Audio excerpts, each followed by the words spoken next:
Los escritos de los primeros cristianos. La Iglesia Católica tiene una gran riqueza y un gran legado en los escritos de los primeros cristianos. Esto aparte de la Biblia. Muchos hermanos nuestros que conocieron directa o indirectamente a los apóstoles, vivieron el Evangelio con todo gozo y alegría. Ellos escribieron textos donde encontraremos parte del dogma actual de nuestra Santa Madre Iglesia. Aquí les dejo algunos resúmenes de algunos escritos. El primer escrito es la Didaché, que nos habla sobre la unidad de los cristianos. También es conocido como la enseñanza de los 12 apóstoles del primer siglo, porque fue escrito alrededor del año 70. También nos dice que estos primeros cristianos están dispuestos a dar su vida por la unidad de la Iglesia y que se esfuerzan por mantener unido el rebaño de Cristo, que empieza a ser atacado. Además, en la Didaché encontraremos la forma del bautismo, esa fórmula que en la actualidad se utiliza más, el bautismo por aspersión. Otro escrito importante es la Epístola de San Clemente Romano a los Corintios. Esto fue escrito alrededor del año 96. Según la tradición, San Clemente fue el tercer sucesor de San Pedro en Roma, después de Lino y Cleto. Ocupó la sede romana en los últimos años del siglo I. De él se conserva una carta a la iglesia de Corinto, en la que exhorta a aquella comunidad amenazada de graves disensiones internas y a mantenerse en la unidad y la caridad. La primera carta a los Corintios es de gran interés como documento que todavía nos permite conocer directamente la iglesia romana primitiva. Vemos cómo la iglesia aparece como modelada todavía en buena parte sobre la sinagoga de la diáspora y sobre las instituciones del Antiguo Testamento, que constituye todavía la base ideológica de aquellos cristianos recién convertidos del judaísmo. En cambio, los escritos del Nuevo Testamento no parecen haber adquirido aún el carácter de autoridad primaria y definitiva. Se afirma ya por primera vez el principio de la sucesión apostólica como garantía de la fidelidad a la doctrina de Cristo. Los escritos de San Ignacio de Antioquía. Él fue obispo de Antioquía de Siria. Fue condenado a las fieras en su ancianidad, en la época de Trajano, aproximadamente el año 110. También ha sido como la primera persona que dijo la palabra católica. Él fue discípulo del evangelista Juan y de San Pablo. Él fue enviado a Roma con un piquete de soldados para morir en los juegos gladiatorios. En el camino fue escribiendo algunas cartas. De estas poseemos 7, pero no todas aseguramos que sean de su autenticidad. Estos escritos fueron dirigidos a la comunidad romana a donde se dirigía, y también al venerable obispo Policarpo de Esmirna. Estas cartas están escritas en momentos de gran intensidad interior, reflejando la actitud espiritual de un hombre que ha aceptado ya plenamente la muerte de Cristo y solo anhela el momento de ir a unirse definitivamente con Él. Carta de San Policarpo de Esmirna a los filipenses. Según San Ireneo, San Policarpo había sido discípulo de San Juan y hecho obispo de Esmirna por los apóstoles. El año 156 Policarpo murió mártir.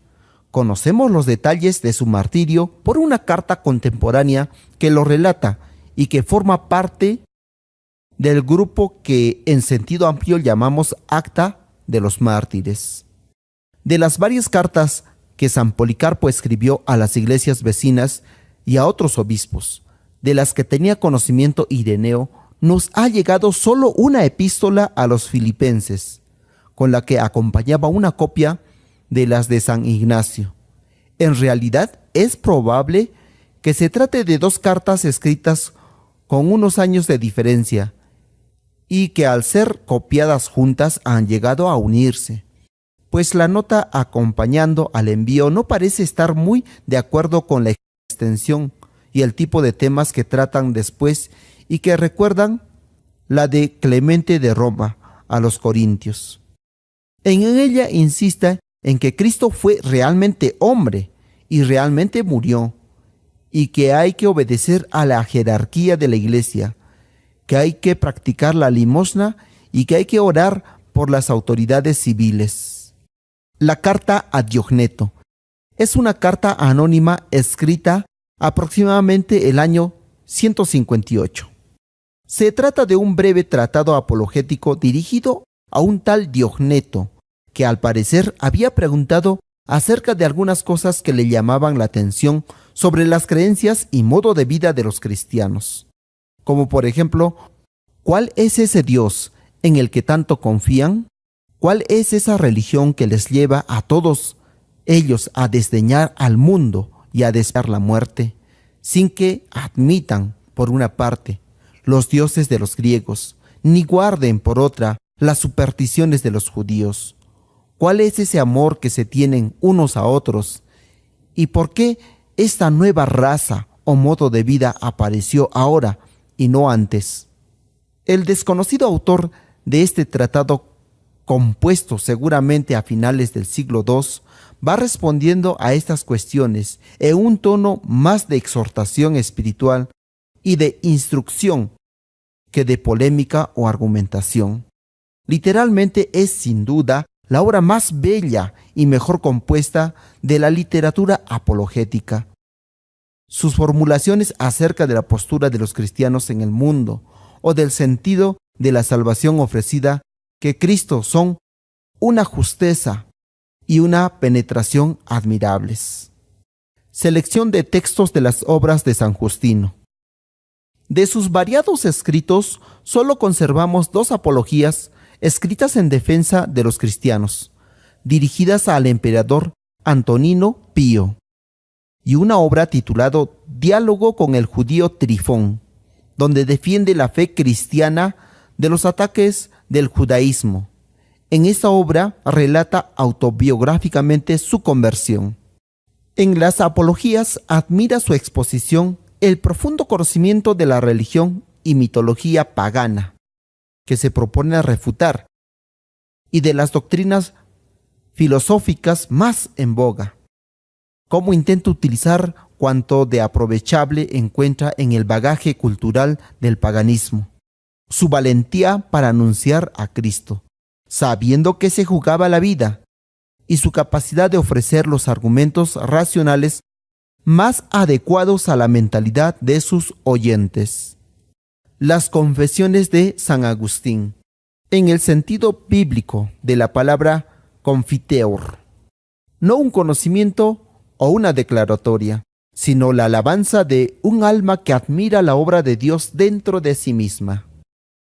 De todos los trabajos del doctor, ninguno ha sido más leído y admirado universalmente, y ninguno ha provocado tantas lágrimas curativas como este. Muy difícilmente puede encontrarse en la literatura otro libro que pueda equipararse con este en lo referente al análisis penetrante de las más complejas impresiones del alma, a la sensación comunicativa, a la elevación del sentimiento o a la profundidad de sus visiones filosóficas.